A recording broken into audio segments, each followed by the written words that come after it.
J'ai perdu tout. Actuellement, vous avez laissé tout ce qu'il y a dans la maison là-bas. Je suis assis ici. Tout ça à cause de l'eau. À cause des bandements de jeunes là. Il faut regarder comment je suis assis. Des maisons sous les eaux avec son corollaire de dégâts matériels. Le spectacle est désagréable. Le fleuve Bandama, qui est sorti de son lit, a plongé la population dans une angoisse totale. Depuis 4 jours, l'eau a commencé à venir. Tu vois, les gens ils sont sur l'eau. Quand tu vas aller tout dessus, l'eau va te prendre. C'est pourquoi, vraiment, on est sorti. Vraiment, on ne sait pas où aller. Tout le quartier. Voici ma maison qui est là. On n'a pas pu sauver tous nos trucs. Nous sommes dedans ici. C'est tout le quartier même qui est envahi. On ne sait pas où aller. Vraiment, on demande de l'aide aux autorités. C'est la maison qui est là. L'eau a envahi la cour. Ça a pris la porte même. C'est un peu, ça va toucher le plafond. Surpris par la montée des eaux, certains n'ont même pas eu le temps de récupérer leurs effets personnels. J'étais à Abidjan, mon mari m'a appelé que l'eau venait. J'ai dit il n'a qu'à faire sortir mes affaires. Il n'a pas pu sortir. Il y a des choses qui sont dedans. J'ai perdu toutes mes choses dedans. Voici ma cour qui est là. C'est ici nous dormons. On a des trucs nécessaires dedans là-bas même. On n'a pas pu évacuer tout.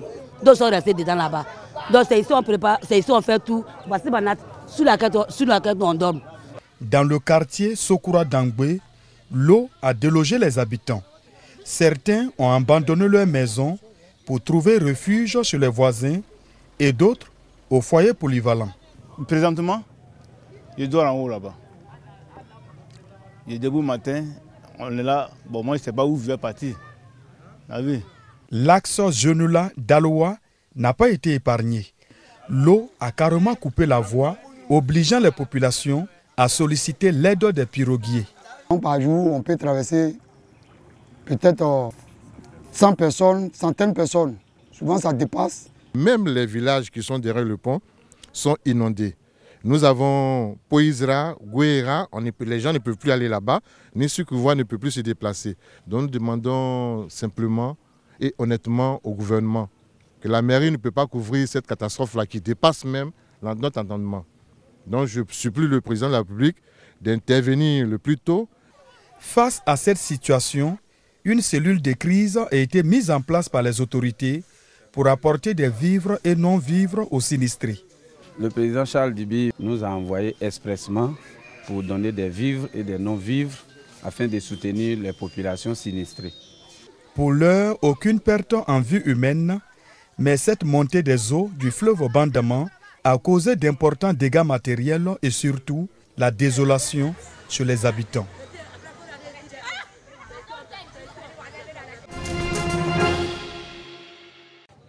Chaude et étreinte, pleine d'émotions. Désormais, cette septuagénaire peut élever les 52 petits pensionnaires de sa fondation dans de bonnes conditions. Les locaux de sa maison d'accueil ici à Bengourou ont été totalement réhabilités par une action citoyenne, celle des zinzins du bonheur. C'est par les cotisations de chacun, tant en espèces qu'en nature. Il y a des sociétés, des amis qui nous ont offert du ciment, d'autres nous ont offert des tôles, d'autres nous ont offert des bibles. Et c'est mis ensemble de façon harmonieuse. Voici le résultat. 11 millions de francs CFA engagés pour donner à la Fondation Mamie Thérèse une façade plus réalisante, une nouvelle cuisine toute équipée, des chambres rénovées, des toilettes plus dignes, un aire de jeu et des kits scolaires et alimentaires. Le geste des donateurs est une reconnaissance de l'altruisme de la vieille dame qui s'est consacrée depuis maintenant 41 ans à recueillir des orphelins et des enfants abandonnés de la ville d'Abengourou. Je prends les enfants qui font pitié, les gens me donnent, c'est le geste que j'ai fait jusqu'à aujourd'hui. Par la grâce de Dieu, on m'a mis sur Internet et Zinzin m'a reconnu. Je leur dis merci, merci à Dieu, il qu'à leur donner la force. Au-delà de la réhabilitation de la Fondation Mamie Thérèse, il s'agit pour les donateurs d'un engagement. Celui de semer les graines de l'espoir chez les couches dites défavorisées. Pour nous, tant qu'il y aura une poche de sinistrés, de désespoir, de tristesse, de pauvreté, les zinzins, à leur façon, répondront présent. Rappelons que la cérémonie de réhabilitation de cette fondation pour orphelins et enfants abandonnés s'est faite en marge de la caravane dite du bonheur. Une caravane au cours de laquelle les zinzins du bonheur ont distribué plus de 900 kits scolaires aux élèves de plusieurs localités au sud de la Côte d'Ivoire. Imams, guides religieux, pèlerins du Hajj 2018 de Grand Bassam, rassemblés à la mosquée Fatma Zahra pour prier pour la paix, la cohésion sociale et pour des élections locales apaisées le 13 octobre prochain. Une initiative des imams de la mosquée qui vise à accompagner les actions de paix et de développement du président de la République, Alassane Ouattara. En tant qu'imam, en tant que guide de religion, en tant qu'ambassadeur de paix, c'est un devoir pour moi de réunir l'ensemble des cadres et même nos collègues des ambassadeurs de paix, faire une prière pour la paix et la cohésion sociale et pour aussi confier la Côte d'Ivoire à Allah le Tout-Puissant. Une initiative à laquelle adhèrent les fidèles musulmans et les populations de cette localité. C'est une très bonne initiative. Dans le sermon de l'imam, il a parlé de paix, de cohésion, de réconciliation et d'union. Je pense que ce sont des symboles forts dans une vie sociétale des peuples. On a prié pour la paix de la Côte d'Ivoire. Dieu n'a qu'à nous aider. Ce qui nous est arrivé en 2011 là, il ne faudrait pas que ça nous arrive en 2020. Cette journée de prière et de bénédiction a bénéficié du soutien des autorités politiques, administratives et des guides des autres confessions religieuses. Nous demandons véritablement aux Ivoiriens de faire preuve d'humilité et surtout de prier également sincèrement pour qu'il y ait la paix et que ces élections à venir puissent se dérouler surtout dans de très bonnes conditions. C'est ce que le président de la République a toujours souhaité. Rassemblement pour la démocratie et la paix. La paix, la paix, la paix. La paix avant tout. Sans paix, pas de développement. Et le meilleur chef tient à la paix.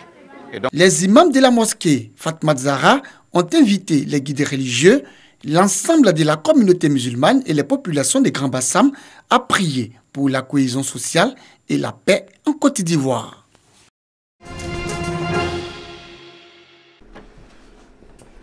Il les surveille comme du lait sur du feu. Dans cette vague d'eau de mer, une douzaine d'huîtres connectées. À l'aide de ces capteurs de quelques grammes, le professeur Massabo étudie le comportement de ces bivalves, notamment leur fréquence d'ouverture et de fermeture. Nous, à travers l'analyse de leur comportement, on est capable de voir leur état physiologique. Est-ce qu'elles suivent correctement leur rythme biologique? Est-ce qu'elles grandissent? Est-ce qu'elles pondent?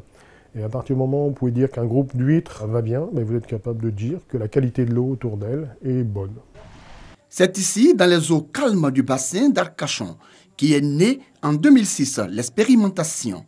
Depuis, son équipe de recherche a installé des molécules un peu partout dans les mers du globe.